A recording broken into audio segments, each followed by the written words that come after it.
Vector sum से निकाला जाएगा। बात समझ गए? तो अब जैसे हम लोग आ गए हैं डायरेक्टली इसके स्पेशल केस पे, क्योंकि वो चीजें आपको मालूम है कैसे करना है, ठीक है। तो स्पेशल केस आ गए हैं प्रोजेक्टाइल मोशन पे। तो प्रोजेक्टाइल मोशन है motion under gravity in vertical plane. जैसे अभी हम पार्टिकल को अपवर्ड प्रोजेक्ट कर रहे थे, या डाउनवर्ड प्रोजेक्ट कर रहे थे, या फिर रेस्ट पे छोड़ रहे थे। इन तीनों कंडीशन पे क्या होता है कि पार्टिकल का पाथ कैसा था? स्ट्रेट लाइन था। तो डेफिनेटली वो मोशन अंडर ग्रेविटी है, फ्री फॉल है, लेकिन उसका पाथ कैसा है? Straight line. लेकिन अभी जो आप प्रोजेक्टाइल मोशन देख रहे हैं, ये भी मोशन अंडर ग्रेविटी है। पार्टिकल का एक्सेलरेशन जी है, इसको भी आप फ्री फॉल बोल सकते हो, लेकिन इसका जो मोशन है वो वर्टिकल प्लेन में होता है। किसमें? मतलब ये वन डायमेंशनल नहीं है, ये टू डायमेंशनल मोशन है। तो लिख लो प्रोजेक्टाइल मोशन में,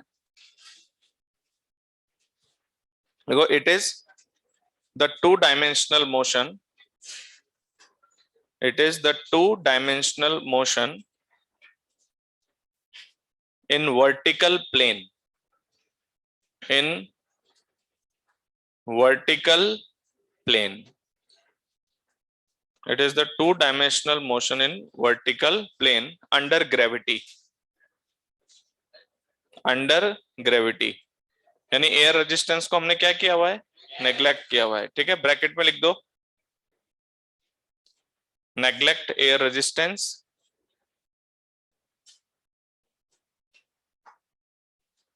ओके। नेग्लेक्ट एयर रेजिस्टेंस, और ब्रैकेट में लिख लेना कॉमा लगा कि फ्री फॉल, इसको भी फ्री फॉल कहते हैं। बात समझ गए? मोशन अंडर ग्रेविटी जो है उसको हम लोग फ्री फॉल कहते हैं, चाहे वो स्ट्रेट लाइन हो चाहे वो प्रोजेक्टाइल हो, फ्री फॉल कहा जाता है इसको, ठीक है। अब एक बात बताइए, एक प्रोजेक्टाइल बनाने के लिए क्या जरूरी होगा? तो मैंने चैप्टर के स्टार्टिंग में इतनी नॉलेज आपको दे दी है कि आप मोशन कैसे देखते हैं।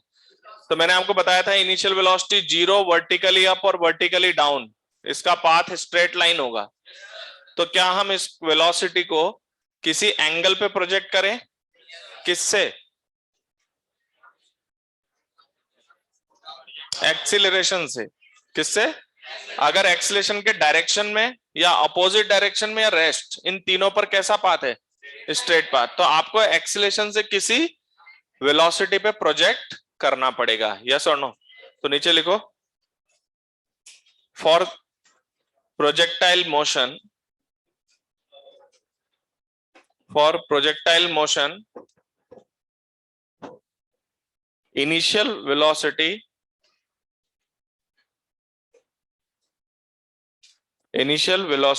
and acceleration g vector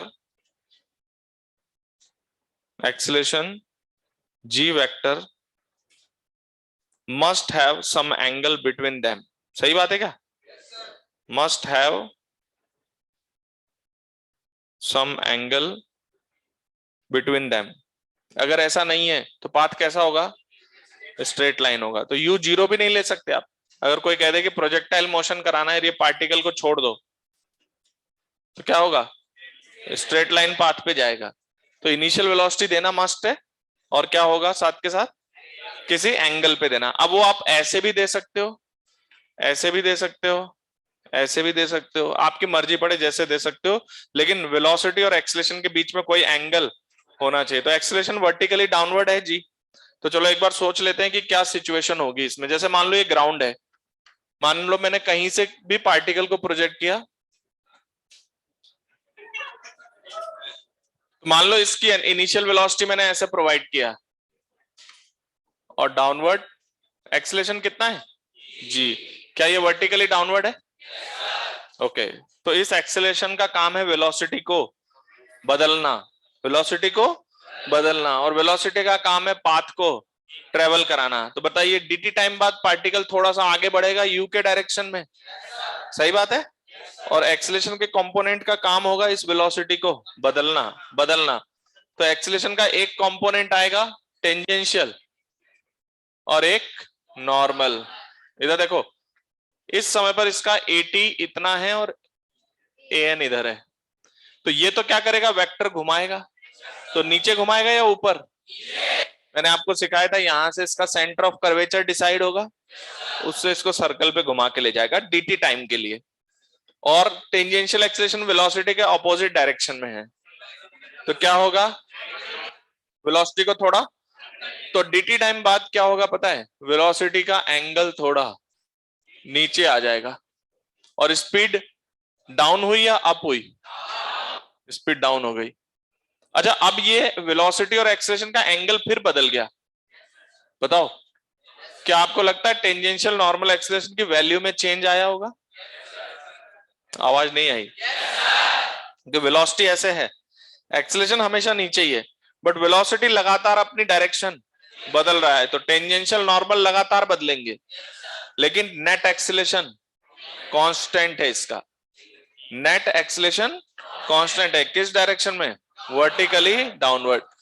तो यहां पर आप देख सकते हो एंगल चेंज होने की वजह से, तो इसकी स्पीड थोड़ी डाउन हो गई क्या? चलिए वेक्टर ऐसे, अभी भी आपको दिख रहा होगा कि नॉर्मल इधर है और टेंजेंशियल पीछे है, तो स्पीड और घूम के इधर आएगी, तो ये लास्ट, मान लीजिए इसकी वेलोसिटी वेक्टर घूमते घूमते घूमते घूमते ये ऐसे आ गया, ठीक है, वेलोसिटी का वेक्टर ऐसे घूमते घूमते, तो पाथ आप समझ रहे हो कैसा पाथ मैं क्यों बना रहा हूं, सेंटर ऑफ कर्वेचर को देख देख के बना रहा हूं। तो ये आ गए टॉप मोस्ट पॉइंट पे, टॉप मोस्ट पॉइंट पे कुछ स्पीड होगी इसकी, अभी मैं लिख नहीं रहा हूं कितनी है, इस समय इसका एक्सेलरेशन इधर होगा, बताइए इस पर्टिकुलर मोमेंट पर ये एक्सेलरेशन सिर्फ डायरेक्शन बदलेगा, क्योंकि खुद ही नॉर्मल है, फिर थोड़ी देर बाद क्योंकि नॉर्मल इधर है तो इसका वेक्टर और नीचे आ जाएगा, तो और वेक्टर नीचे आने के बाद वेलोसिटी ऐसे हो गई और एक्सेलरेशन नीचे, क्या एक्यूट एंगल बन गया दोनों के बीच में, तो एक्सेलरेशन और वेलोसिटी के बीच का एंगल एक्यूट। अब स्पीड अप स्पीड डाउन, अब स्पीड अप होता रहेगा, तो नीचे स्पीड अप होता रहेगा, और वेक्टर तो थ्रू आउट आपने ऐसे फेंका है ना, प्रोजेक्टाइल का वेक्टर लगातार ऐसे घूमेगा, समझ रहे हो, एक ही जगह पे बना के समझा रहा हूं मैं, हो तो ऐसे रहा है, लेकिन तो इसका वेक्टर ऐसे था, ऐसे घूमता रहेगा लगातार, और पार्टिकल वेलोसिटी के रास्ते पे आगे बढ़ता जाएगा, तो ये इस तरह से मोशन करता हुआ गिरेगा, यस और नो? तो क्या ये पार्टिकल बोर्ड के प्लेन को छोड़ पाया? पता चल गया why it is planar motion, क्योंकि इसका टेंजेंशियल नॉर्मल इसी प्लेन में है। तो आपने अगर पार्टिकल को ऐसे फेंका, इधर देखो ऐसे फेंका, तो इनिशियल वेलोसिटी और एक्सेलरेशन का जो प्लेन बनेगा उसी प्लेन में जाना है इसको। ऐसे फेंकते हो तो मैं ऐसे फेंक देता हूं इधर से ऐसे, तो इनिशियल वेलोसिटी और एक्सेलरेशन का जो प्लेन बनेगा पार्टिकल उसी प्लेन में चला जाएगा, यस और नो? तो it is a projectile motion, definitely planar motion है। कैसा मोशन है? प्लेनर मोशन है on a curved path, straight path. तो net acceleration of the particle is constant, but tangential and normal is continuously changing. इतना समझ में आ गया? अब आती है बात, ये तो हुआ पार्टिकल को फेंका, यहां तक अच्छा लगता है, अब इनके मैथमेटिकल एनालिसिस करने होंगे आपको। तो एक बात बताइए, इसको एनालाइज करने के लिए, क्योंकि ये बोर्ड के प्लेन से तो निकलेगा ही नहीं, तो ऐसा करते हैं बोर्ड के प्लेन में दो वेरिएबल मान लेते हैं, हाँ या ना? तो दो म्यूचुअली परपेंडिकुलर मान लेते हैं। म्यूचुअली परपेंडिकुलर क्यों? नहीं नहीं, प्लेन तो बनेगा, लेकिन दो डायरेक्शन जो एजम्पशन होंगे वो म्यूचुअली परपेंडिकुलर ही क्यों होंगे? किसी 60 डिग्री के एंगल पे क्यों नहीं ले लेते हम दो को? हाँ, रेक्टेंगुलर कंपोनेंट ही क्यों?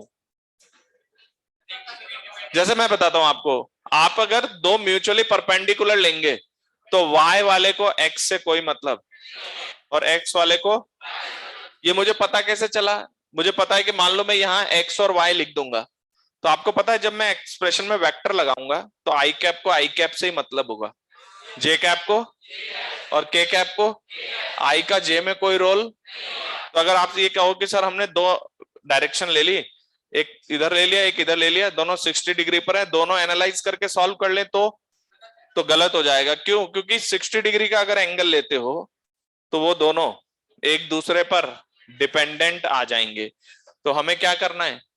इंडिपेंडेंट रखना है। इंडिपेंडेंट इसलिए रखना है कि एक डायरेक्शन दूसरे डायरेक्शन से इंडिपेंडेंट हो, और उनका म्यूचुअली परपेंडिकुलर प्रोजेक्शन मिला देंगे हम, तो उससे नेट वैल्यू आ जाएगी। लेकिन दो 60 डिग्री पर लेकर अगर आप मिलाना चाहोगे तो 60 डिग्री पर मिलाना चाहोगे तो आंसर आपका नहीं बैठेगा, क्योंकि वो दोनों एक दूसरे पर डिपेंडेंट है। वरना आप मोशन तो किसी भी दो डायरेक्शन में एनालाइज कर सकते हो। तो बताइए, अगर मुझे इसकी नेट वेलोसिटी चाहिए आफ्टर टाइम टी, ध्यान से समझना, क्वेश्चन हम बाद में करेंगे, पहले क्वेश्चन की प्लॉट की कैसे किया जाता है। तो अगर मैं किसी टाइम इनिशियल वेलोसिटी देके मैं किसी टाइम टी पर वेलोसिटी पूछता हूं, तो आपको पता है कि आपसे नेट वेलोसिटी पूछी जा रही है, यस और नो। और जब हम आपसे नेट वेलोसिटी पूछेंगे तो आपको क्या करना है, दो म्यूचुअली परपेंडिकुलर डायरेक्शन लेकर, चाहो तो पूरी इक्वेशन को वेक्टर में बदल दो। किसमें बदल दो? तो आपका आई कैप, जे कैप, के कैप, जैसे आप चाहते हो कि सर मैंने एक ये डायरेक्शन ले लिया और एक ये ले, इसको मैंने मान लिया आई कैप, इसको जे कैप, तो आप इनिशियल वेलोसिटी को इनके टर्म में रिजॉल्व कर दो, एक्सेलरेशन को इनके टर्म में रिजॉल्व कर दो, फिर आपके पास कांस्टेंट एक्सेलरेशन की जो इक्वेशन है v equals to u plus a t delta r equals to U T plus half A T square, तो ये जो इक्वेशंस हैं आप डायरेक्ट यूज कर सकते हो। तो पूरा वेक्टर में भी सॉल्व किया जा सकता है, या आप चाहो तो इस डायरेक्शन में 1D की इक्वेशन लगा लो। किसकी? अब 1D में, क्योंकि ये कांस्टेंट एक्सेलरेशन है तो उसके अकॉर्डिंग हम बात करेंगे। फिलहाल मैं कह रहा हूं इस डायरेक्शन में सारे 1D के इक्वेशन लगा दो, इधर भी 1D के अकॉर्डिंग लिख लो, फिर बाद में दोनों का एक साथ वेक्टर सम कर लो। तो एक तो तरीका होता है कि दोनों कंपोनेंट को एक साथ डील करना, यानी वेक्टर से इक्वेशंस को लिखना। किससे? तो वेक्टर में क्या होगा, अगर मान लो आपको सिर्फ एक ही डायरेक्शन देखना है तो दूसरा डायरेक्शन जबरदस्ती साथ में चलेगा। बात समझते हो क्या? जैसे मान लो उसकी वेलोसिटी हुई 3 आई कैप प्लस 4 जे कैप, अब आपको उसके एक्स डायरेक्शन पे वर्कआउट करना है, आप जबरदस्ती बार बार वाई को भी लिख रहे हो, तो हम लोग क्या करते हैं, उनको एक्स और वाई में अलग अलग तोड़ के लिखते हैं। बात समझ गए? और बाद में फिर उनका वेक्टर एडिशन करते हैं। कंफर्म? तो आपके पास चॉइस है, दो म्यूचुअली परपेंडिकुलर कुछ भी ले सकते हो आप, टू म्यूचुअली परपेंडिकुलर, क्योंकि दो म्यूचुअली परपेंडिकुलर आपस में क्या होते हैं, तो एक देखेंगे दूसरा अलग से देखेंगे और दोनों को मिला देंगे आगे ले जाके। समझ गए? जैसे मान लो मैं इस डायरेक्शन में इसकी फाइनल वेलोसिटी निकाल लूं, इस डायरेक्शन में फाइनल वेलोसिटी निकालो, तो नेट वेलोसिटी के लिए उन दोनों का, तो एक इधर है और एक इधर है, जैसे मैंने अपने फिंगर रखे हुए हैं। समझ में आ रहा है क्या? तो फिर उसके अकॉर्डिंग आप वेक्टर सम करके निकाल सकते हो। तो दो म्यूचुअली परपेंडिकुलर मानना आपकी चॉइस है, यस और नो, जिसमें आपको 1D की इक्वेशंस लिखनी है। बात समझ गए? 1D की इक्वेशन से मतलब x हो गया, dx बाई dt हो गया, और dv बाई dt हो गया। तो 1D के करस्पॉन्डिंग अगर कांस्टेंट है तो कांस्टेंट एक्सेलरेशन की इक्वेशन लिखेंगे, कांस्टेंट वेलोसिटी है तो कांस्टेंट वेलोसिटी की लिखेंगे, और कोई वेरिएबल एक्सेलरेशन है तो वेरिएबल एक्सेलरेशन की इक्वेशन लिखेंगे। अभी प्रोजेक्टाइल पे बात नहीं कर रहा हूं, जनरल बात कर रहा हूं। अब मुझे बताओ, इस केस में अगर मैं ये दो म्यूचुअली परपेंडिकुलर लेता हूं तो कैसे डील करूं? तो क्या मुझे वेलोसिटी को दोनों तरफ तोड़ना पड़ेगा? दोनों तरफ तोड़ना पड़ेगा, और फिर एक्सेलरेशन को भी दोनों तरफ ब्रेक करना पड़ेगा, हाँ या ना? तो इसका एक्सेलरेशन जैसे पार्टिकल जब भी है तो उसका वर्टिकली डाउनवर्ड है, लेकिन मेरा तो वर्किंग का स्टाइल में एक ये है और एक ये आ रहा है। मान लो ये एंगल थीटा है, तो क्या इधर ये जी कॉस थीटा और इधर जी साइन थीटा। तो अगर मैंने ये चूज किया म्यूचुअली परपेंडिकुलर, और मैं चाहता हूं कि एक बार मैं इसको देखूंगा और एक बार ये इसको देखूंगा, तो इन दोनों को मिलाकर हम नेट वेलोसिटी, नेट डिस्प्लेसमेंट, जो भी चीज पूछी जाए सब एनालाइज कर सकते हैं। मेरी बात समझ में? हो सकता है एनालाइज करने का तरीका थोड़ा बदल जाए। मेरी बात समझ में आ रही क्या? तो हो सकता है क्वेश्चन में वर्कआउट बढ़ जाए। अच्छा मुझे बताओ, अगर जी कांस्टेंट है तो मैंने जिस तरह से एक्सिस रखा है उसके करस्पॉन्डिंग जी कॉस थीटा कांस्टेंट है और जी साइन थीटा भी कांस्टेंट ही है क्या? तो क्या आपको लगता है this direction is also of constant acceleration and this direction is also of? तो मैं ये दो म्यूचुअली परपेंडिकुलर डायरेक्शन जिनके एक का एक्सेलरेशन है जी साइन थीटा और एक पर कांस्टेंट एक्सेलरेशन की, दोनों तरफ इक्वेशन लग जाएगी प्रोजेक्टाइल में, और फिर बाद में दोनों को मिलाकर नेट निकाल लेंगे, यस और नो? तो हम ऐसा कर सकते हैं, किसी भी डायरेक्शन को एनालाइज कर सकते हैं। बात समझ में आई बात? अब ध्यान से सुनना जो बोल रहा हूं। तो हम दो म्यूचुअली परपेंडिकुलर ज्यादातर सेलेक्ट करते हैं, हॉरिजॉन्टल और वर्टिकल।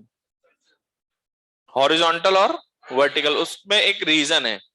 रीजन ये है कि हॉरिजॉन्टल और वर्टिकल को अगर हम अलग अलग एनालाइज करें, ये भी म्यूचुअली परपेंडिकुलर है, इन दोनों को देखकर भी नेट एनालाइज किया जा सकता है। बात समझ गए? तो लेकिन इसको करने का एक फायदा है, एक्सेलरेशन जी वर्टिकली डाउनवर्ड है क्या, तो इसका हॉरिजॉन्टल कंपोनेंट 0 हो जाएगा। तो जब मैं इसकी इनिशियल वेलोसिटी हॉरिजॉन्टल वर्टिकल में तोड़ूंगा और एक्सेलरेशन को भी हॉरिजॉन्टल वर्टिकल में ले जाऊंगा, तो मुझे दिख रहा है कि एक्सेलरेशन तो सिर्फ वर्टिकल में ही है, हॉरिजॉन्टल में। तो ये दो म्यूचुअली परपेंडिकुलर डायरेक्शन जो है ना, हॉरिजॉन्टल और वर्टिकल, उसमें से एक डायरेक्शन बहुत आसान है। कौन सी?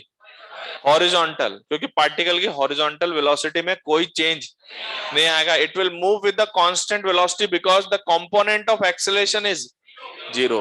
अगर कोई स्टूडेंट ये कहे कि सर नहीं मैं तो हॉरिजॉन्टल वर्टिकल नहीं किसी एंगल पे चलूंगा, तो आंसर उसके भी निकल के आएंगे, लेकिन उसके सोचने का ढंग, उसके इक्वेशंस बनाने का तरीका अलग होगा, और उसके लिए कोई भी डायरेक्शन अनएक्सिलरेटेड नहीं है। तो हम लोग ज्यादातर क्या यूज करते हैं? हॉरिजॉन्टल और वर्टिकल।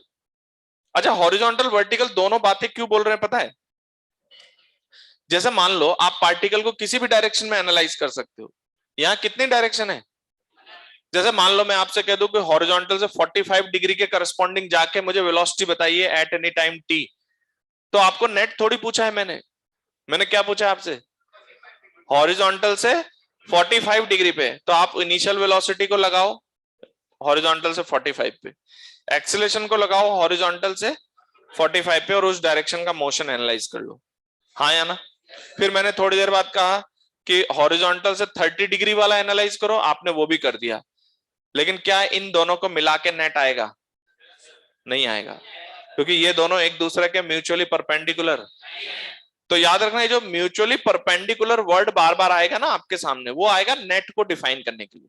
तो जब भी आपको कोई नेट वैल्यू चाहिए, तब दो म्यूचुअली परपेंडिकुलर उठाने हैं, चाहे हॉरिजॉन्टल वर्टिकल या चाहे ऐसे, ये आपकी चॉइस है। मेरी बात समझ में आई या नहीं?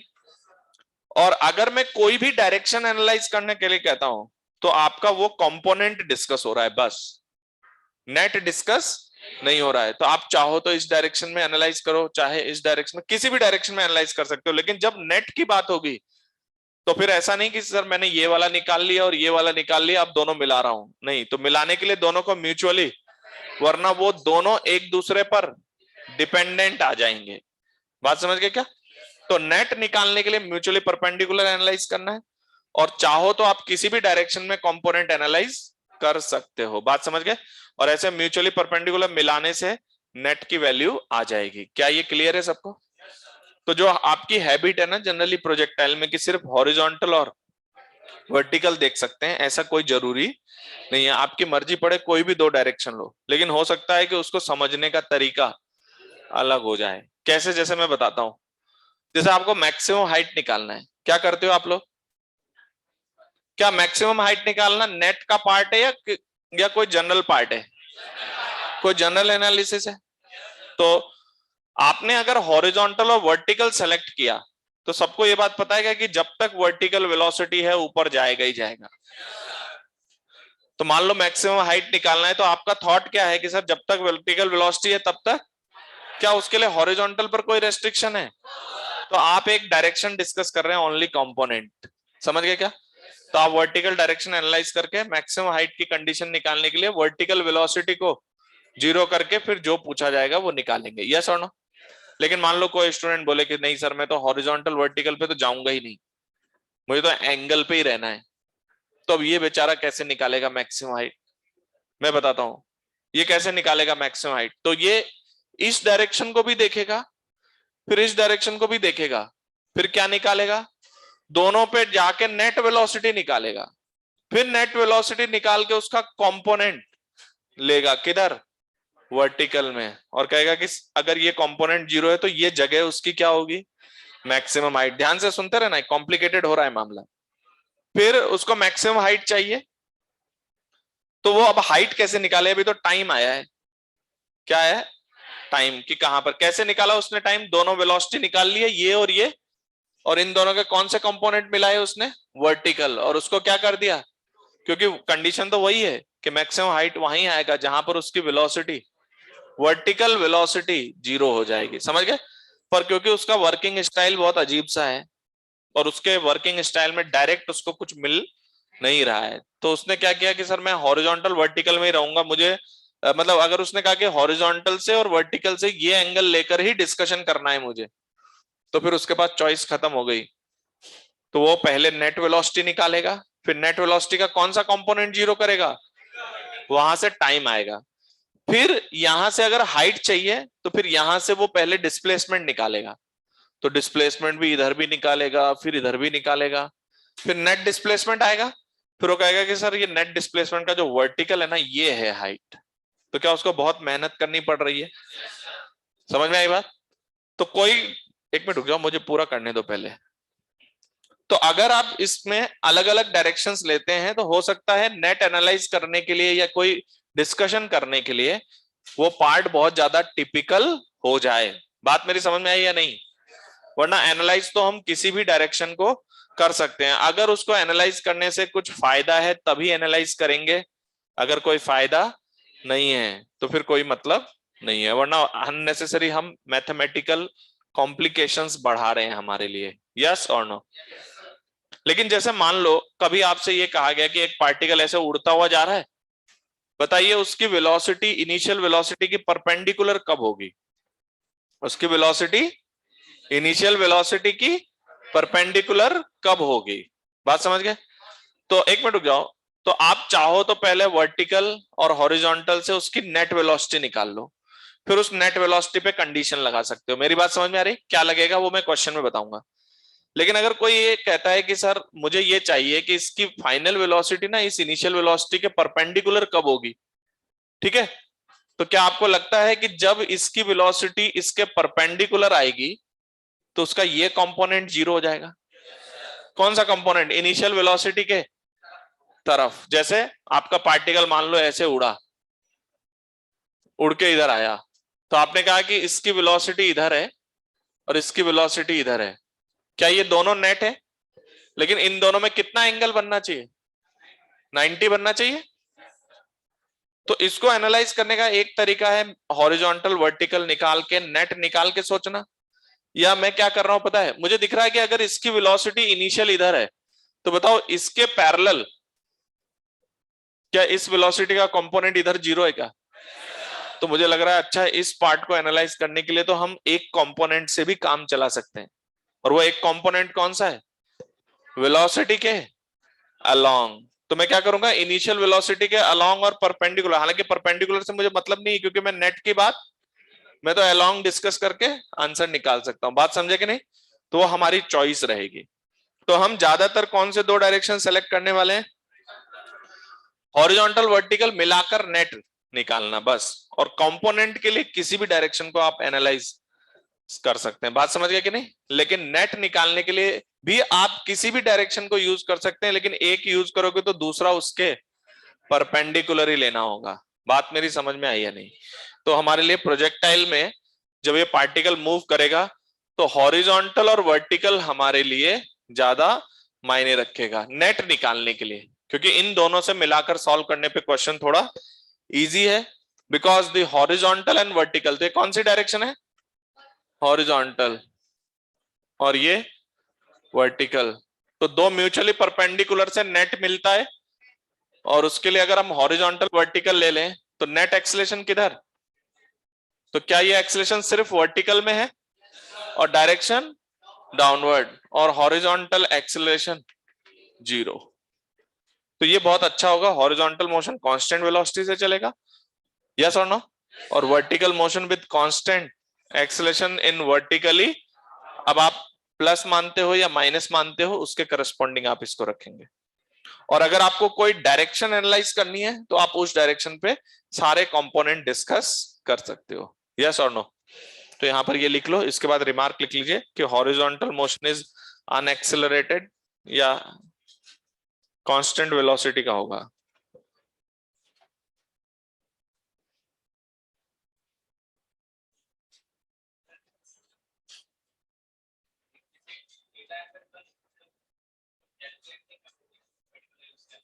किसको कैलकुलेट नहीं कर सकते? मतलब आप ये कह रहे हो एक एंगल लें और दूसरा 60 पे ले, फिर क्या करें?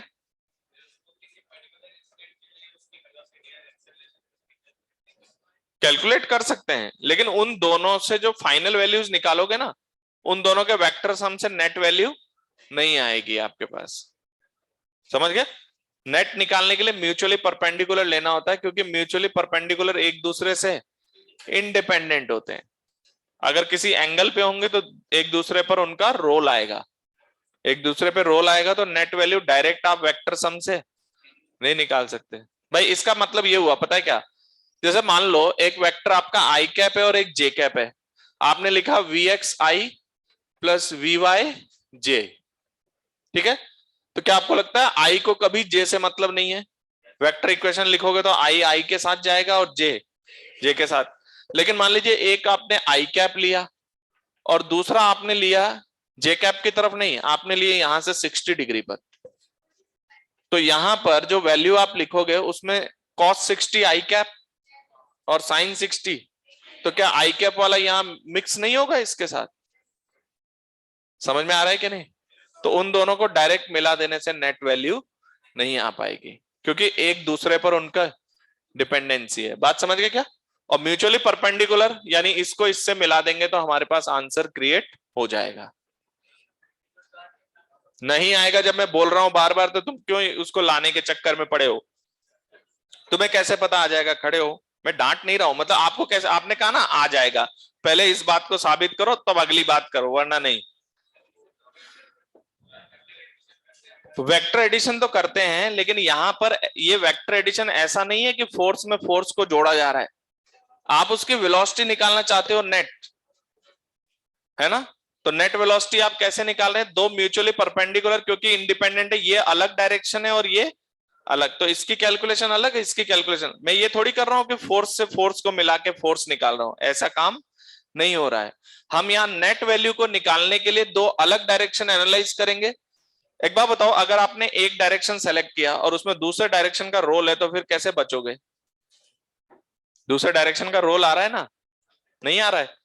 जैसे अगर आप एक्स डायरेक्शन की बात करते हो, आप कैसे फंसोगे मैं बताता हूं। मान लो इसकी इनिशियल वेलोसिटी इधर यू नॉट है और इधर मान लीजिए इधर भी यू नॉट, 2u0 है और angle theta.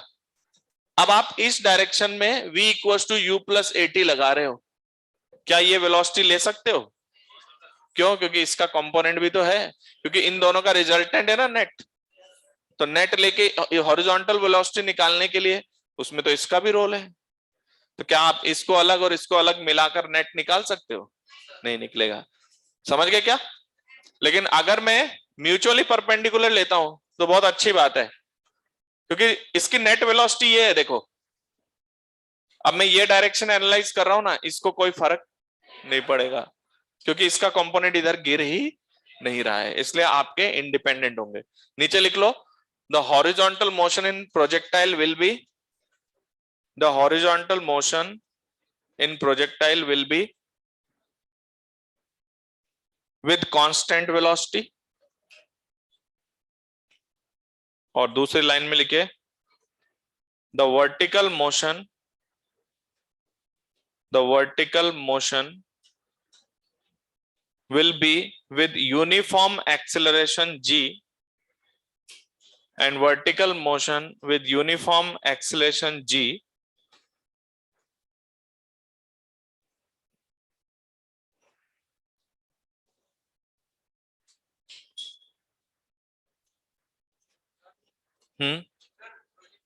vertical motion g in downward direction। हाँ, ए टेंजेंशियल का, सिर्फ प्रोजेक्टाइल की नहीं, दुनिया में जितना भी मोशन हो रहे हैं, किसी पॉइंट की, किसी पार्टिकल की स्पीड तभी चेंज होगी जब उसका टेंजेंशियल एक्सेलेरेशन हो। किसकी डायरेक्शन? अभी बताओ किधर आ रहा है ये? आगे आ रहा है या पीछे? अपोजिट में आ रहा है, इसलिए इसकी स्पीड को ये कम करेगा, और ऊपर चढ़ने के बाद जब उतरेगा तो बढ़ाएगा वो, इसलिए ऊपर जाते हुए प्रोजेक्टाइल की स्पीड डाउन और नीचे जाते हुए स्पीड अप। कौन? वो अभी मैंने दिया नहीं है, दे देंगे तो निकाल सकते हैं। दे देंगे तो निकाल सकते हैं। उस टाइम पे 80 जीरो हो गया, तो उस टाइम पर neither speed up nor speed down.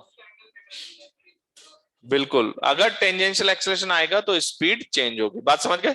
तो पहला हेडिंग डालिए हॉरिजॉन्टल प्रोजेक्टाइल।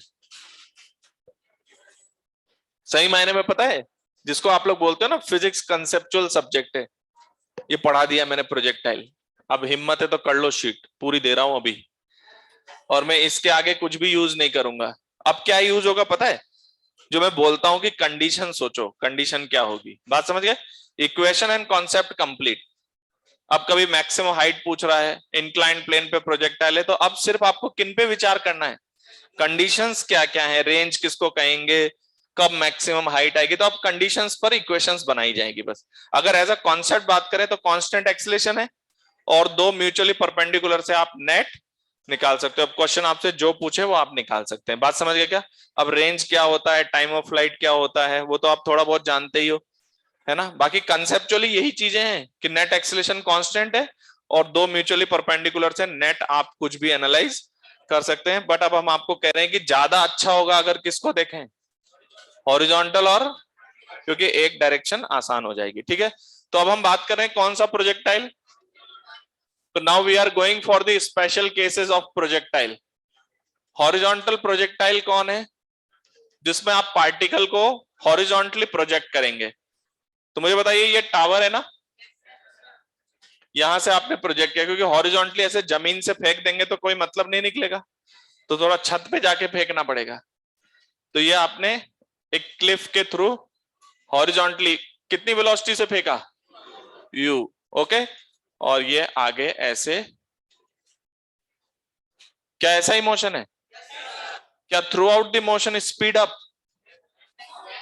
क्यों? अभी तो इसका एक्सेलरेशन और ये परपेंडिकुलर है, तो यहां तो neither speed up not speed down, but जैसे थोड़ा सा आगे बढ़ेगा वेलोसिटी नीचे, अब लगातार स्पीड बढ़ती जाएगी, वहां टकराएगा। ओके, तो याद रखना रेंज का मतलब क्या होता है, ये हॉरिजॉन्टल, इस डिस्टेंस को, हॉरिजॉन्टल डिस्प्लेसमेंट जो आता है इन टाइम ऑफ फ्लाइट, उसको हम क्या बोलते हैं, रेंज। कितनी देर तक उड़ेगा, ये इसका टाइम ऑफ फ्लाइट। अब देखो, जैसे सपोज इस प्रोजेक्टाइल में मैंने आपसे पूछा कि किसी टाइम पर वेलोसिटी क्या होगी, क्या कहते हैं, किसी टाइम पर डिस्प्लेसमेंट क्या होगा, वो सारी चीजें नेट की बात करवा रहा है। क्या पूछ रहा है? नेट। तो पहले हम जो बात कर रहे हैं वो हमारे कुछ कंडीशंस है। जैसे मुझे टाइम ऑफ फ्लाइट चाहिए, तो टाइम ऑफ फ्लाइट मतलब मुझे बस टाइम निकालना है कि कब टकराएगा। तो मैं सोच रहा हूं कि ऐसी कोई कंडीशन मिल जाए जिससे सॉल्व हो जाए। कोई कंडीशन पता है क्या कि टाइम ऑफ फ्लाइट पे कोई ऐसी वैल्यू हो जो पता हो कि टकराएगा तो क्या वेलोसिटी है, मालूम है क्या? मालूम तो नहीं है लेकिन निकाल तो सकते हैं। मालूम नहीं है लेकिन कैसे, नेट निकालने का तरीका होगा दो म्यूचुअली परपेंडिकुलर लेके। तो अगर हम दो म्यूचुअली परपेंडिकुलर से डिस्कस करते हैं तो इसकी हॉरिजॉन्टल वेलोसिटी हर जगह पर कितनी होगी, u। तो अगर मैं किसी रास्ते में बात करूं, इसकी हॉरिजॉन्टल वेलोसिटी कितनी है, u। अभी आप मुझे कहो तो मैं इधर और इधर भी एनालाइज कर सकता हूं, तो आप लोगों का दिमाग खराब हो जाएगा क्लास में। समझ गए क्या कि क्यों बेवजह, इतना आसान सी चीज है, हॉरिजॉन्टल और वर्टिकल एनालाइज कर लो।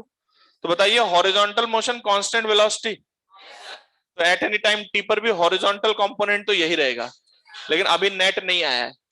अब नेट लाने के लिए मुझे वर्टिकल डायरेक्शन देखना होगा, तो vertical direction is a component और नॉट? तो what is the initial velocity in vertical? Initial velocity in vertical zero.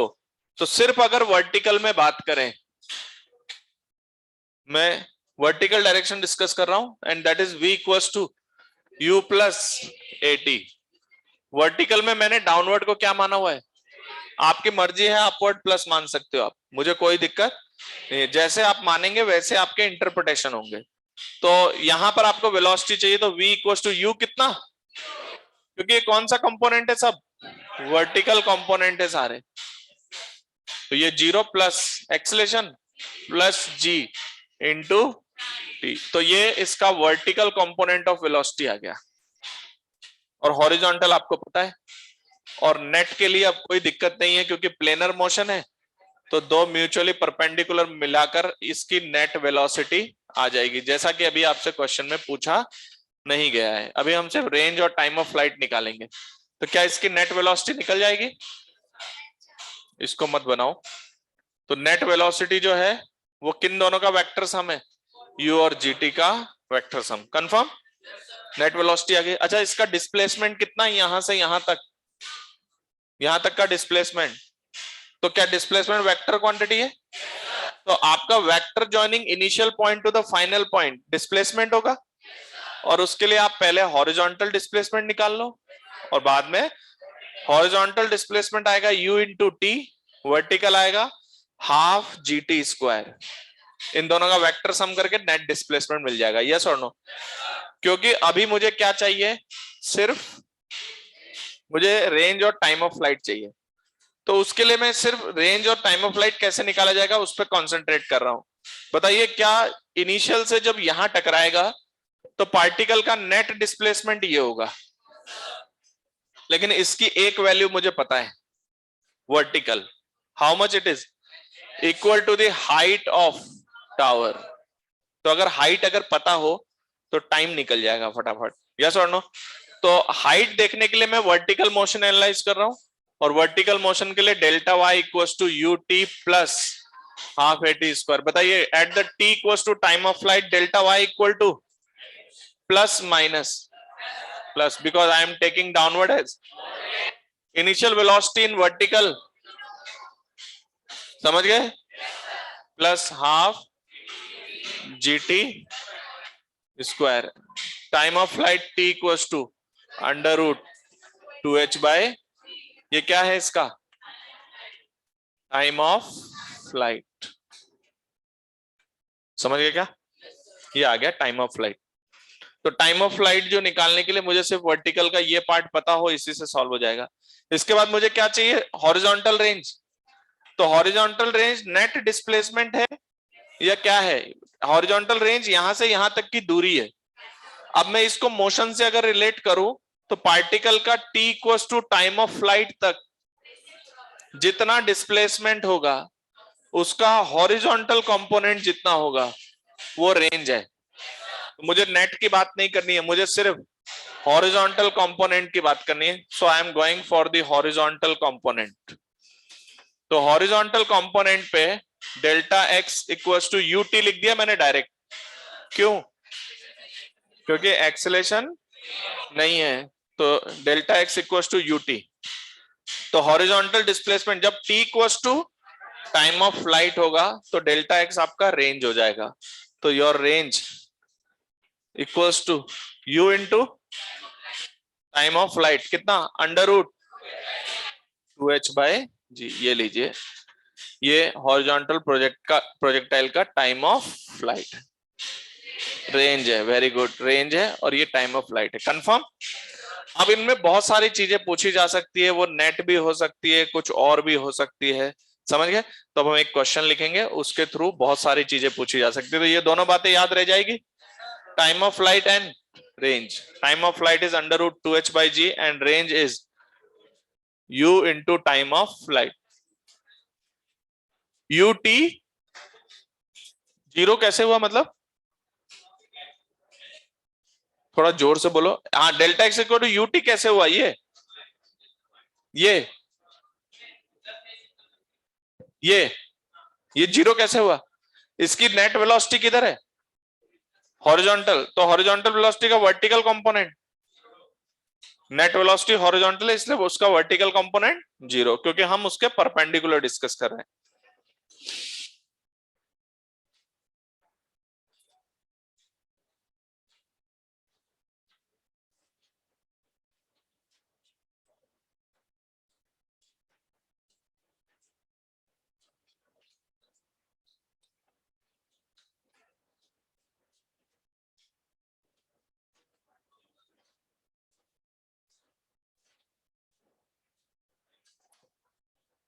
Okay,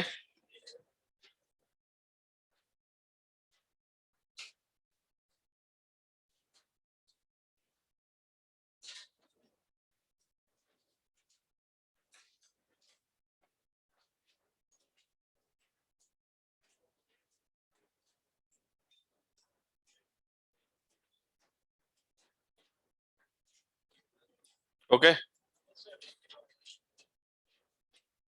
तो आपका पार्टिकल यूनिफॉर्म एक्सीलरेशन से जा रहा है, इतना समझ में आया?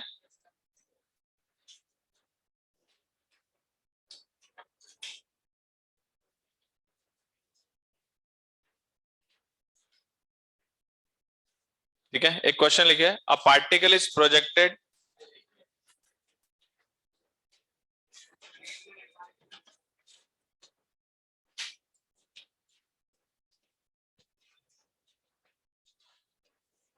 भैया वॉइस आ रही है अभी? लिखो, a particle is projected with initial velocity. A particle is projected with initial velocity 20 meters per second, 20 meters per second in horizontal direction, in horizontal direction from a tower of height, from a tower of height, height 125 meters, tower of height 125 meters. ठीक है, ठीक है, full stop लगा दो. Then find out, then find out. Question number 1 मैं बोलता जाऊंगा, आप लोग निकालते जाएंगे, ठीक है? तो क्वेश्चन नंबर 1 लिखिए, time of flight and range of the projectile.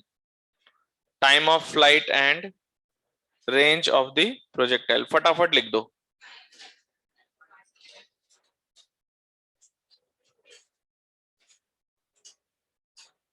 कितना? 5 सेकेंड एंड, तो time of flight under root 2h by G, तो 2 इंटू 125 अपॉन जी 10, जी की वैल्यू 10 ले लो, कितना आएगा? 5 second. Time of flight is 5 second and range u into tf, that is 20 into 5, 20 into 5, that is 100 metre इसकी range है. 125 metre ऊपर से हम गिरा रहे हैं, 100 मीटर आगे जाके गिरा हॉरिजॉन्टल में. ठीक है, अब क्वेश्चन लिखे. Question number 2, find out, find out the velocity of the particle, find out the velocity of the particle at t equals to, find out the velocity of the particle at t equals to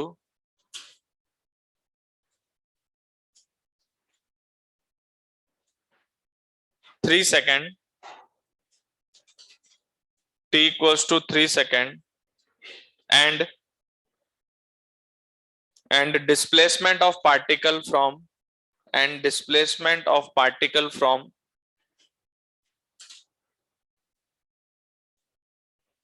displacement of particle from 0 to 3 second. ठीक है, displacement of particle from 0 to 3 second. अगला question लिखिए, find out, find out the radius of curvature, find out the radius of curvature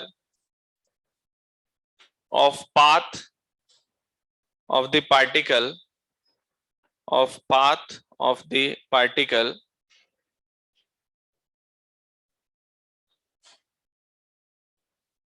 of path of the particle at t equals to, at t equals to 3 second, and rate of change of speed at this moment, and rate of change of speed at this moment. ठीक है, question number 4 लिखो, taking taking origin at point of projection, taking origin at point of projection, ठीक है, bracket में लिखो upward y axis, downward upward y axis and rightward x axis, upward y axis and rightward x axis, ठीक है। Find out the equation of trajectory, taking origin at the point of projection and rightward x axis and upward y axis, find out the equation of trajectory. याद रखना ये trajectory की equation अगर मैं origin की जगह बदल दूं तो इक्वेशन चेंज हो जाएगा। बात समझे क्या? इक्वेशन बदल जाएगा, पाथ तो इसका यही है, ट्रेजेक्टरी तो यही है हमारे पास। तो पार्टिकल को किस वेलोसिटी से प्रोजेक्ट किया था हॉरिजॉन्टली? 20 मीटर्स पर सेकेंड। एक मिनट रुक जाओ। तो टावर की हाइट कितनी है? 125 मीटर्स। कितनी वेलोसिटी से प्रोजेक्ट किया? 20 मीटर्स पर सेकंड। ये ऐसे जा रहा है। अभी तक आपको पता नहीं है कि ये कर्व पाथ की इक्वेशन क्या है, अभी हम निकालेंगे, देखते हैं कैसी इक्वेशन आती है। तो इधर देखो, ये हाइट 125 मीटर है, तो हमने आपसे रेंज और टाइम ऑफ फ्लाइट तो पूछ लिया है। अब मैं पूछ रहा हूं किस टाइम पर? टी इक्वल टू, अब ध्यान से सोचना, जो एनालाइज करना है क्या वो नेट है? क्या मैंने आपसे वेलोसिटी डिस्प्लेसमेंट जो पूछा ये सब नेट वैल्यूज होंगी? तो इनको निकालने के लिए दो म्यूचुअली परपेंडिकुलर का यूज करना है। तो मैं यूज कर रहा हूं हॉरिजॉन्टल और वर्टिकल। आप क्या यूज करेंगे? आपकी मर्जी है, आप इधर और इधर जा सकते हो। आपका क्वेश्चन 15 मिनट की जगह 20 मिनट लेगा सॉल्व होने में, समझ रहे हो क्या? पहले आप इधर लोगे एक डायरेक्शन, फिर परपेंडिकुलर लोगे, फिर दोनों डायरेक्शन की वेलोसिटी निकालोगे, फिर एंगल निकालोगे। बात समझ रहे हो क्या? आएगा सेम ही, लेकिन वो तरीका ज्यादा अच्छा नहीं है, क्योंकि यहाँ पर हॉरिजॉन्टल वर्टिकल से नेट निकालना इजी टास्क है। तो बताइए, इसकी हॉरिजॉन्टल वेलोसिटी चेंज नहीं होगी, तो हॉरिजॉन्टल के तो कुछ करना ही नहीं। ये लो कितनी, but it is not net, this is a component. Net value निकालने के लिए अब दूसरा कंपोनेंट परपेंडिकुलर ही लूंगा मैं, तब उनके वेक्टर्स हमसे आएगा। तो मान लो मैंने डाउनवर्ड क्या माना? पॉजिटिव। अभी डाउनवर्ड अपने सॉल्यूशन करते वक्त मान रहा हूं, तो vertical velocity v equals to u plus v equals to u zero plus g into t. T कितना? 3। तो दिस इज योर 30 प्लस में आया क्या? तो जिधर माना है ये उधर ही है, तो इधर कितना? 30 मीटर्स पर सेकेंड। तो यानी पार्टिकल की नेट वेलोसिटी इन दोनों का वेक्टर सम होगा। तो velocity at t equals to 3 second is root over 20 square plus कितना आ रहा है? 10 रूट 13। वेरी गुड, तुम लोग कैलकुलेशन पे ध्यान दे रहे हो अच्छी तरह। तो 10 root 3 equal to 10 root 13 metre पर सेकेंड आ गया नेट। आप अगर घर पे सब्जेक्ट सीखते हो तो आज क्या करना, जाके एक एंगल लेना 45 डिग्री पे, उस पे जी को रिजॉल्व कर देना दोनों तरफ, ठीक है। फिर क्या करना, उस 45 डिग्री पे भी फाइनल वेलोसिटी 3 सेकंड पे निकालना, इधर परपेंडिकुलर पे निकालना, और वो दोनों भी म्यूचुअली परपेंडिकुलर है, स्क्वायर एंड ऐड करोगे, फाइनल आंसर यही आएगा। तो इसलिए हमने उसको सेलेक्ट नहीं किया, क्योंकि दोनों तरफ एक्सेलरेटेड मोशन है। तो इजी वे है कि हॉरिजॉन्टल और वर्टिकल डिस्कस किया जाए, यस और नो? अच्छा, ये आ गया। इस वेलोसिटी का अगर मैं आपसे हॉरिजॉन्टल से एंगल पूछ रहा हूं तो what is the velocity with the horizontal, बता सकते हैं? या वर्टिकल से? तो angle made by the particles velocity with vertical निकाल रहा हूं। कहां से? वर्टिकल। तो कौन सा एंगल है? ये है फाइ। ओके, कितना होगा? 10 phi. 10 phi 10 phi is your 20/30, that is cos phi. sin phi चाहिए तो आप डायरेक्ट निकाल सकते हो। What is cos phi? यहां से निकाल लो, या डायरेक्ट 30/v से आ जाएगा। 30/v 10 रूट 13, समझ रहे हो क्या? तो 3/√13, ऐसा sin फाइ 2/√13 है। आ गया? अच्छा अब बताइए, इस समय पर मैंने आपसे डिस्प्लेसमेंट भी पूछा है, तो डिस्प्लेसमेंट भी नेट क्वांटिटी है। Displacement is a vector joining initial to final, मुझे ये चाहिए, यानी इसकी लेंथ चाहिए। तो मैं किस बात पे भरोसा कर रहा हूं कि एक बार ये डिस्प्लेसमेंट मिल जाए और एक बार ये दोनों म्यूचुअली परपेंडिकुलर है, तो इनका वेक्टर सम करके, तो what is the horizontal displacement? तो हॉरिजॉन्टल मोशन अनएक्सिलेटेड है क्या? तो delta x is the displacement, वो डायरेक्टली यू डेल्टा टी लिखा जा सकता है। तो यू डेल्टा टी कितना है, यू की वैल्यू 20 और टाइम 3, कितनी दूरी आई 60 मीटर्स। अब उसका डाउनवर्ड डिस्प्लेसमेंट क्या है, तो delta why U T plus half A T square. ध्यान से देखते जाना, ये अब किधर आ गए हम, वर्टिकल, तो वर्टिकल इनिशियल वेलोसिटी 0 है, तो delta Y equals to vertical velocity 0 plus half acceleration G, और टी कितना, that is delta Y is 45 metres. तो ये पता चला हमें कि ये हॉरिजॉन्टल तो है 60 मीटर और ये है 45 मीटर। तो what is the net displacement? हालांकि नेट बोलने की जरूरत नहीं है, डिस्प्लेसमेंट ही नेट होगा। एंड नेट डिस्प्लेसमेंट यानी displacement is your delta r's magnitude under root of 60 square plus 45 का होल स्क्वायर। आया कि नहीं समझ में? इसको नोट करिए। फिर इसके बाद हम लोग बात करेंगे tangential, normal, radius of curvature, क्योंकि पाथ कर्व्ड है तो वो सारी चीजें यहां भी वैलिड है।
ये वैल्यू 75 मीटर्स आ रहा है, देख लो तो।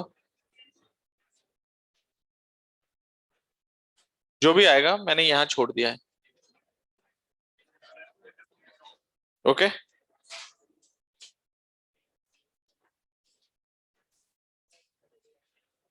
नेट निकालने के लिए कोई भी दो म्यूचुअली परपेंडिकुलर चलेंगे, लेकिन ज्यादा अच्छा है कि हॉरिजॉन्टल और वर्टिकल चला जाए।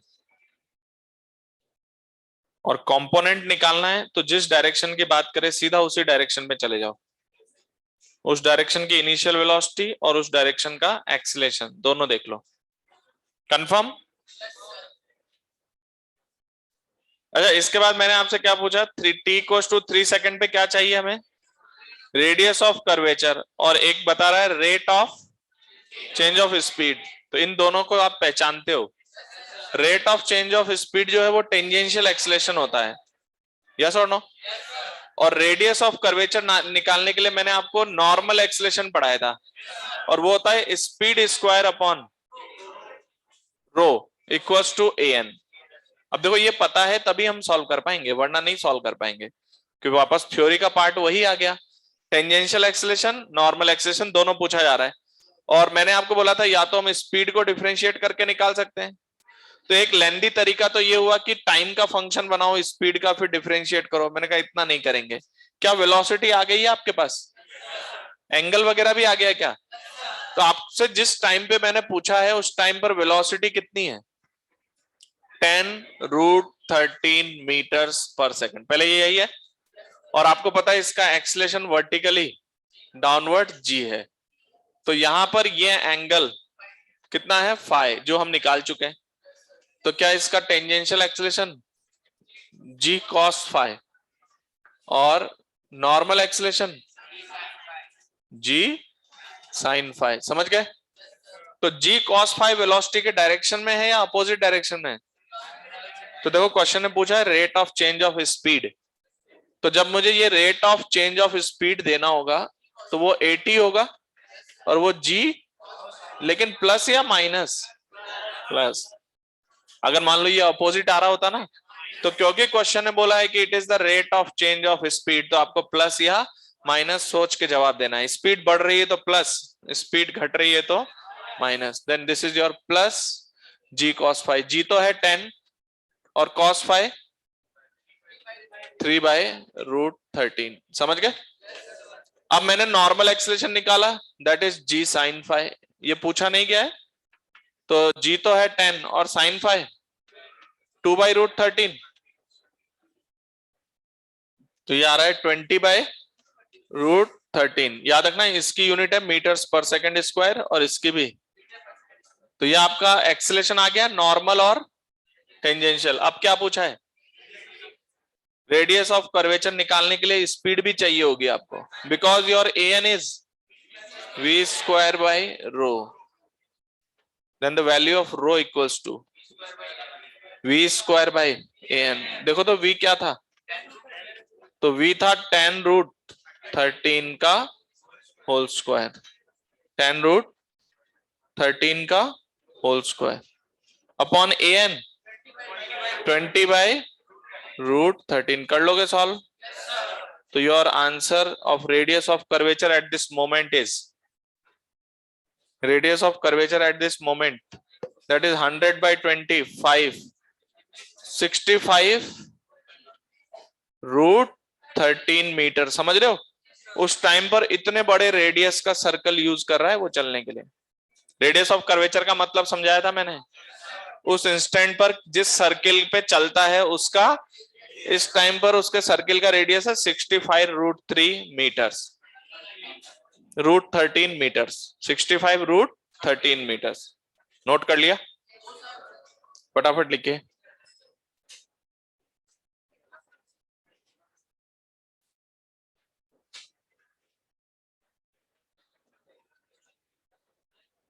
हाँ, पॉजिटिव नेगेटिव वाला एक बार और बताएं। पहले आप बताओ क्वेश्चन में आपसे क्या पूछा गया? Rate of change of speed, तो आपको ये भी बताना पड़ेगा साइन के साथ कि वो बढ़ रहा है कि, तो tangential acceleration is in the direction of velocity, velocity ये है, तो टेंजेंशियल डायरेक्शन वेलोसिटी के डायरेक्शन में आ रहा है ना वेलोसिटी, टेंजेंशियल एक्सीलरेशन, इसलिए मैंने यहां प्लस लगाया है, because the speed is increasing. अगर यही कंपोनेंट पीछे आता तो मैं स्पीड डिक्रीज कर देता। क्लियर है क्या?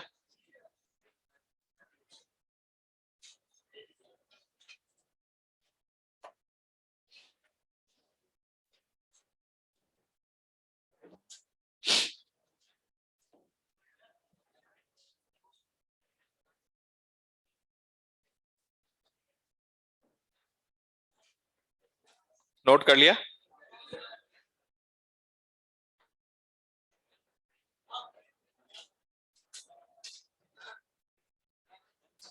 अब इसका ट्रेजेक्ट्री का इक्वेशन चाहिए, लेकिन ट्रेजेक्ट्री इक्वेशन के लिए इसने अपने मन मर्जी से कुछ कंडीशन दी है कि किधर पॉजिटिव मानना है किधर नेगेटिव। मतलब इक्वेशन ऑफ ट्रेजेक्ट्री ओरिजिन पे डिपेंड करेगा प्लस एक्स और वाई। अगर मान लो मैं एक्स वाई बदल दूं तो आपको इक्वेशन उसके हिसाब से चलाना है। तो पहले बताओ इसका ओरिजिन कहां दिया इसने? At the point of projection. देखो तो इक्वेशन ऑफ ट्रेजेक्ट्री निकाल रहे हैं, the origin is at point of projection and y direction upward और एक्स डायरेक्शन।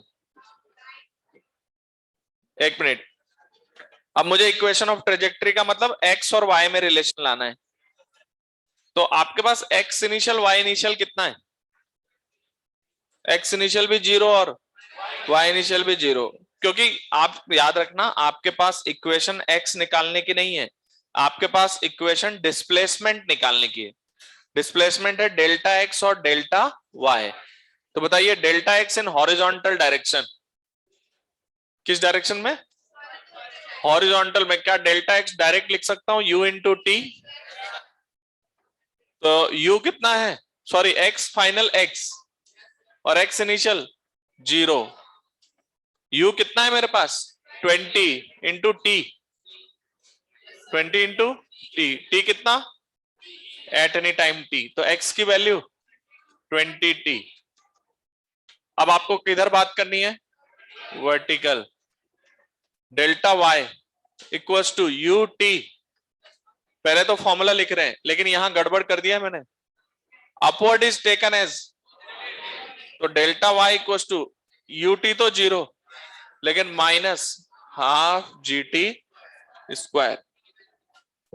तो मेरे पास डेल्टा y ये आ रहा है and delta y is y final minus y initial, that is equals to minus half G T square. तो यहां से मेरा y आ रहा है minus half G T square. अब अगर हम इन दोनों को देखें तो इनसे t एलिमिनेट कर दो, आपको इक्वेशन ऑफ ट्रेजेक्ट्री, तो ये और ये मिलाने पर इक्वेशन आ रही है मेरे पास y equals to minus of g by 2 और x की वैल्यू, t की वैल्यू x बाय 20 का, तो y equals to minus of g x square upon 2 into 400, यही ना? 800 कर दो इसको। ये आपका इक्वेशन है। क्या ये पैराबोलिक पाथ है? याद रखना ये हम उसका पोजीशन को ट्रेस करने के बाद उसके पाथ की इक्वेशन बता रहे हैं। तो इस ये y और x के बीच में ग्राफ बनेगा और वो कैसा ग्राफ है? तो क्या आपको ये बात समझ में आ रहा है कि अगर आपका पार्टिकल मोशन कांस्टेंट एक्सीलरेशन से कर रहा हो लेकिन वो स्ट्रेट लाइन ना हो तो उसका पाथ कैसा है? उसका पाथ है पैराबोला। बात समझे कि नहीं? तो इसका पाथ पैराबोलिक पाथ है। याद रखना कांस्टेंट एक्सीलरेशन में दो ही तरीके के पाथ होते हैं, आइदर स्ट्रेट लाइन और पैराबोला, तीसरा कोई पाथ नहीं होता है। तो y equals to minus g x square upon 800, ये है इक्वेशन है पैराबोला। तो डेफिनेटली प्रोजेक्टाइल जो है उसका पाथ पैराबोलिक होता है। पाथ कैसा होता है?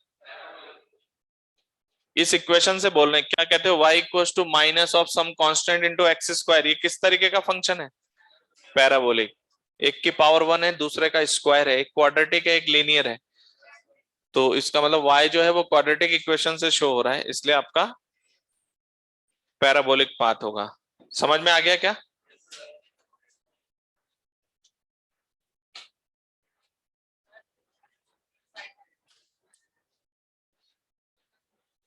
अच्छा, इसी क्वेश्चन में अगर मैं इसका ओरिजिन चेंज कर दूं तो कैसे सोचेंगे? मान लो मैं ओरिजिन यहां रख देता हूं, तो x इनिशियल 0 लेकिन y इनिशियल 125। तो ये जो एक्सप्रेशन दिख रहा है ये डेल्टा y है ना कि y, that is y final minus initial रख के फिर वो इक्वेशन अलग आएगी तो पैराबोला ही, वो भी वही पैराबोला होगी लेकिन ओरिजिन अलग जगह पर है तो इक्वेशन भी अलग आएगा।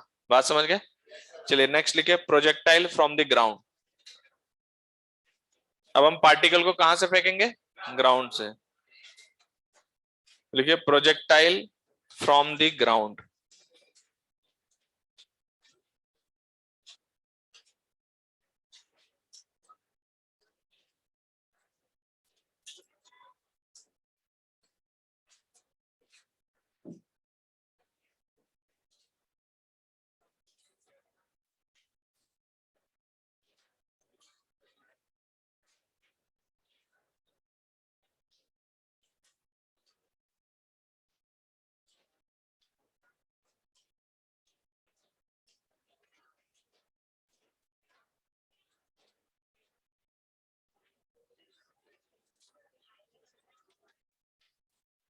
देखिए एक पार्टिकल है, यहां से हमने उसको u इनिशियल स्पीड से फेंका है और उसका angle of projection with the horizontal at an angle theta हमने प्रोजेक्ट किया है।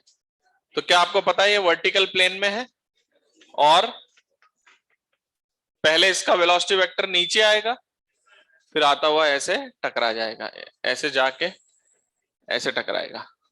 बात समझ गए? तो ये यहां तक टकराया। याद रखना, अगर मान लो यहाँ कोई खाली जगह होती तो ये आगे भी जा रहा होता। बात समझ रहे हो?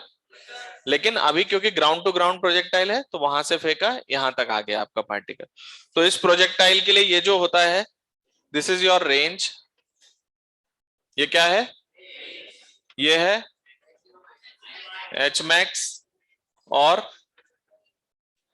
टाइम ऑफ फ्लाइट अगर आपको निकालना हो तो TF is the time of.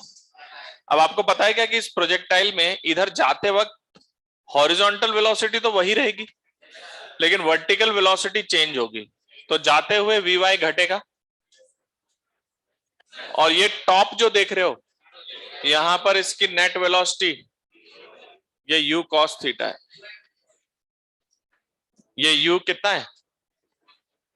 u cos theta. और इधर तो इसकी हॉरिजॉन्टल वेलोसिटी कितनी? u cos theta. और वर्टिकल u sin थीटा यहां है, ऊपर जाते जाते बदलेगा, तो ऊपर जाते हुए घटेगा। तो जो टॉप मोस्ट पॉइंट है यहां पर कितना? u cos theta. तो टॉप मोस्ट पॉइंट की वर्टिकल वेलोसिटी 0, क्योंकि जब तक इधर वेलोसिटी है ऊपर तो जाएगा ही जाएगा, क्योंकि पाथ कौन ट्रेवल कराता है? वेलोसिटी। तो उसका पाथ ऐसा होगा कि उसको ऊपर उठना होगा अगर उसकी वेलोसिटी ऊपर आती है तो। इसके बाद इसकी हॉरिजॉन्टल वेलोसिटी तो स्टिल, लेकिन अब ये नीचे आ रहा होगा तो इसकी वर्टिकल वेलोसिटी कुछ नीचे होगी। समझ में आई बात? तो इससे ये टकरा जाएगा। तो पहले हमें जो स्पेशल चीजें निकालनी होती वो हम निकाल लेते हैं, फिर क्वेश्चन आपसे बहुत कुछ पूछ सकता है, radius of curvature, tangential acceleration, और भी बहुत सारे एनालिसिस हो सकते हैं। तो अभी हम सिर्फ कितना पूछ रहे हैं? एच मैक्स, रेंज और टाइम ऑफ फ्लाइट। तो सबसे पहले टाइम ऑफ फ्लाइट के लिए क्या सोचें? डिस्प्लेसमेंट जीरो नहीं, यहां से उड़ेगा यहां गिरेगा। बताइए नेट डिस्प्लेसमेंट ये क्या? यही है ना? तो वर्ट डिस्प्लेसमेंट का vertical component 0।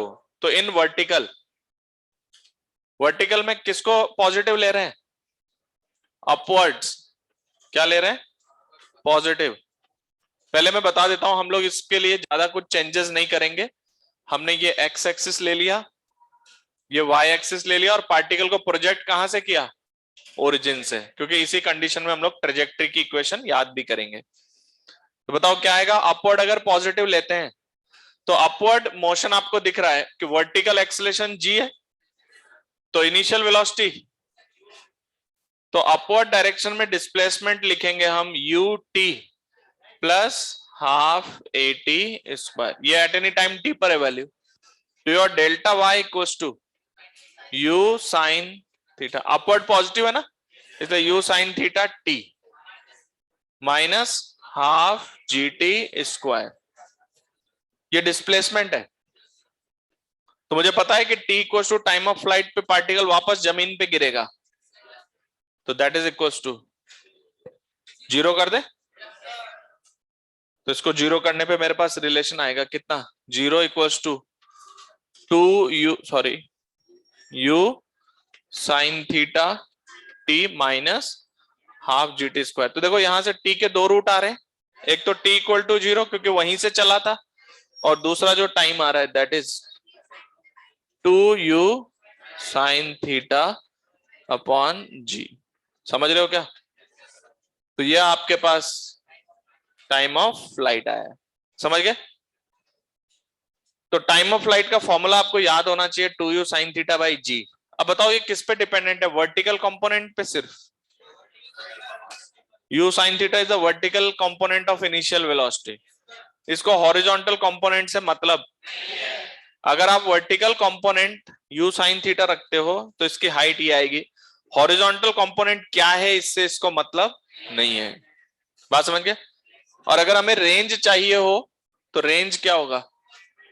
Range is the displacement of particle in t equals to, तो वो u cos theta into time of flight आएगा।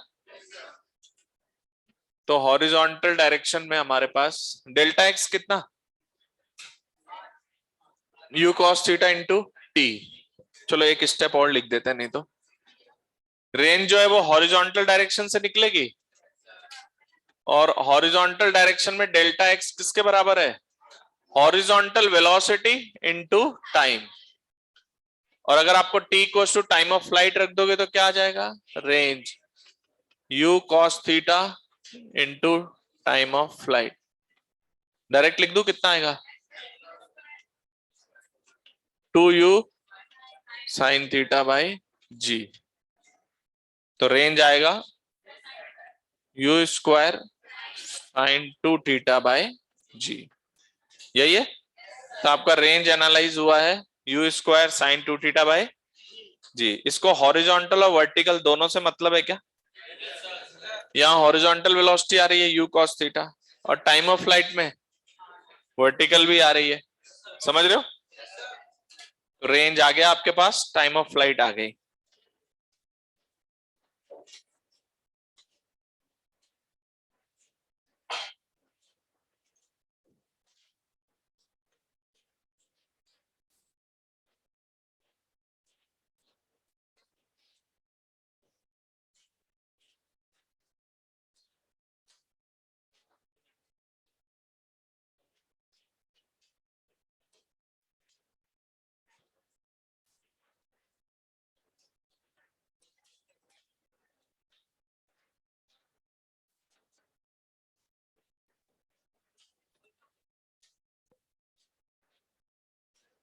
ओके,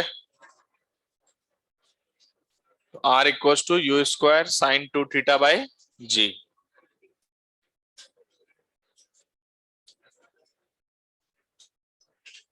ओके, और मैक्सिमम हाइट कैसे निकालें?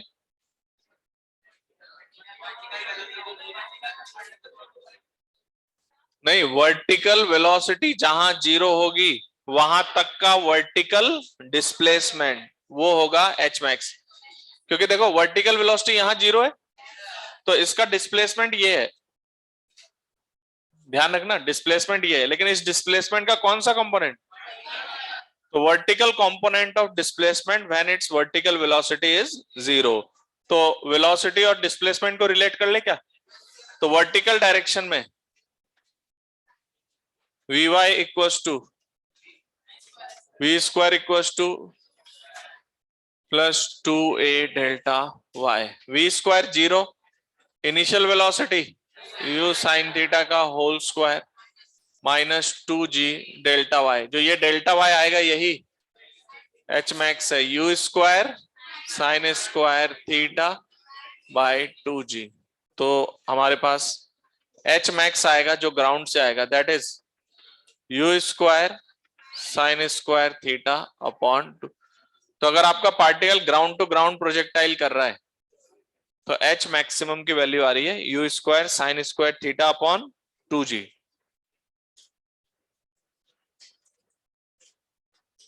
क्लियर?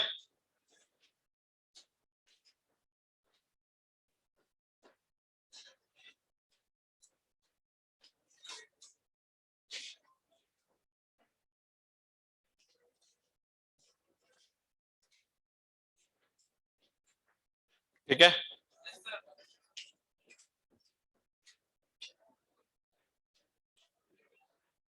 u स्क्वायर है, u square sine square theta upon 2g।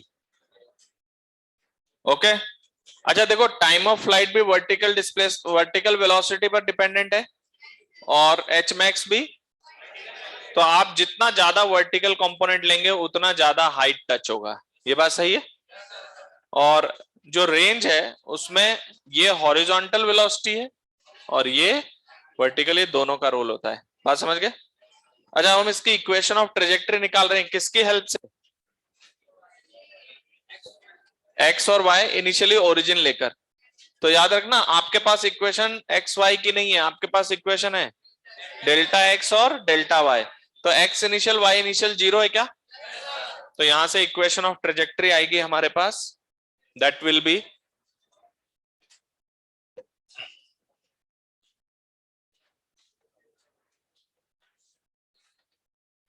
तो देखो delta Y क्या था?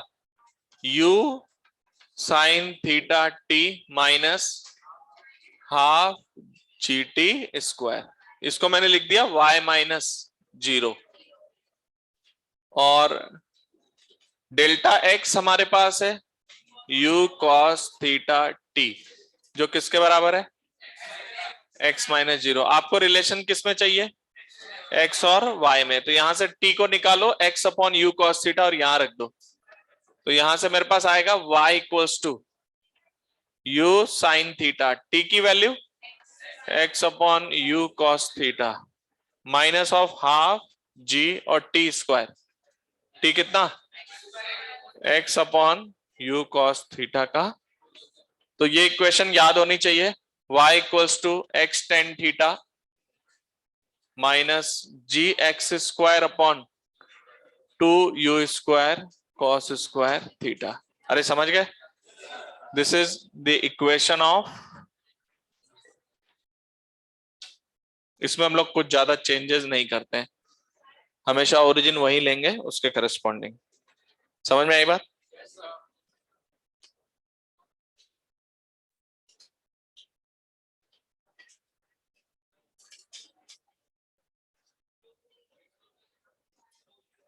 ये वर्टिकल है बेटा,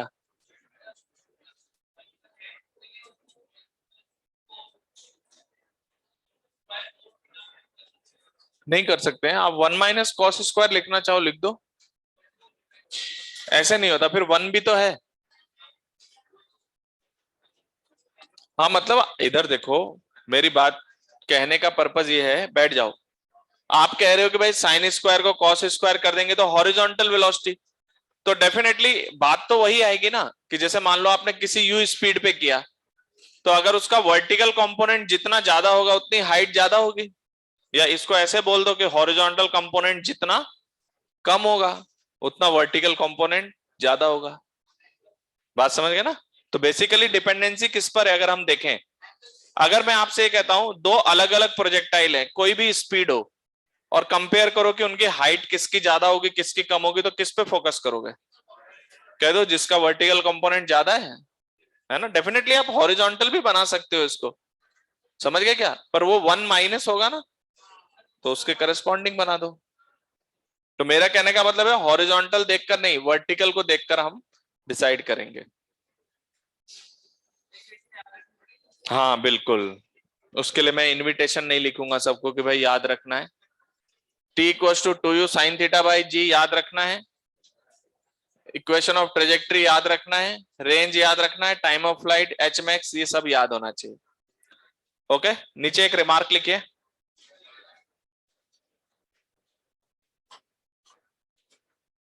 अच्छा एक मिनट, उसी रिमार्क को पहले इसके लिए कर देते हैं। इस इक्वेशन को एक और तरह से याद रखा जा सकता है,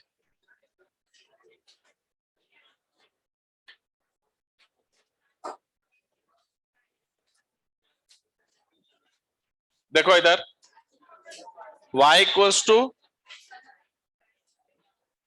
x टेन थीटा कॉमन ले लिया, देखो बातचीत कैसे हो रही है एकदम, वन माइनस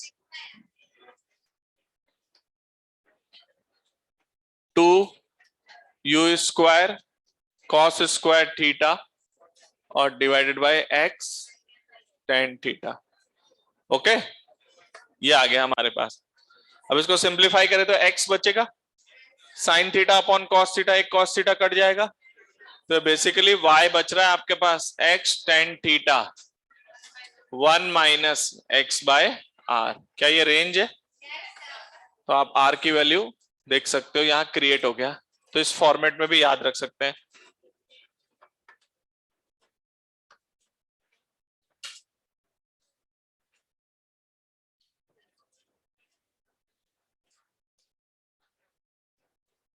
ठीक है,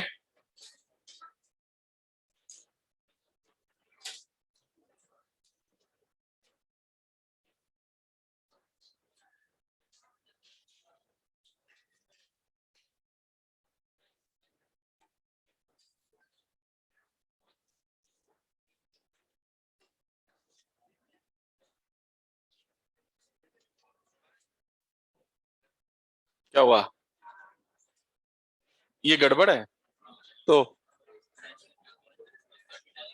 हाँ क्या एक्सप्रेस करेगा, जितना cos theta cos square theta जितना कम होगा एच मैक्स ज्यादा होगा। हाँ इसको लिख सकते हो ना, you square 1 - sign square theta को साइन स्क्वायर को 1 - कॉस स्क्वायर लिख दो अपॉन 2g। भाई कुल मिला के कॉस स्क्वायर थीटा जितना कम होगा उतना साइन स्क्वायर थीटा ज्यादा होगा, तो उसको बार बार उधर क्यों ले जा रहे हो। हाँ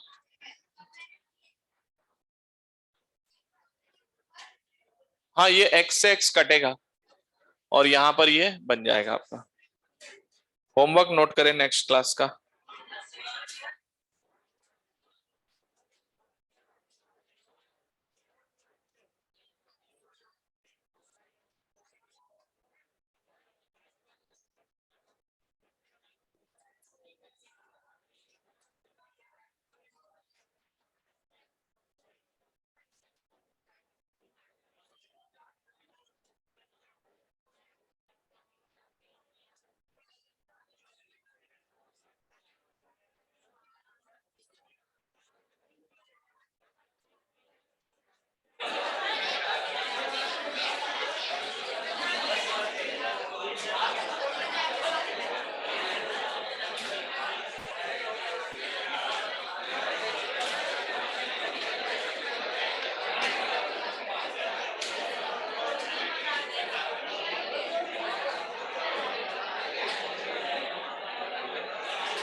1 minute 1 minute,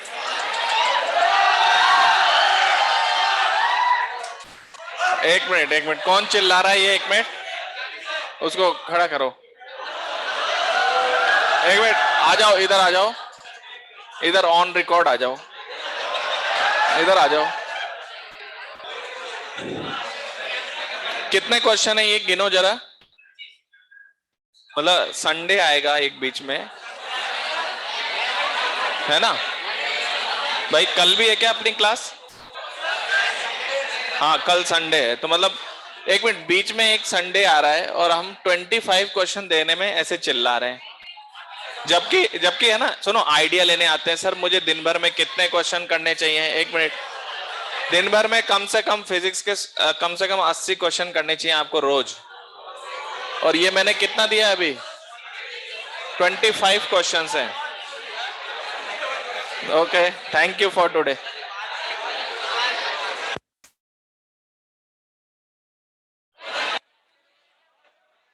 okay, next class में करके लाना है इतना होमवर्क। Thank you.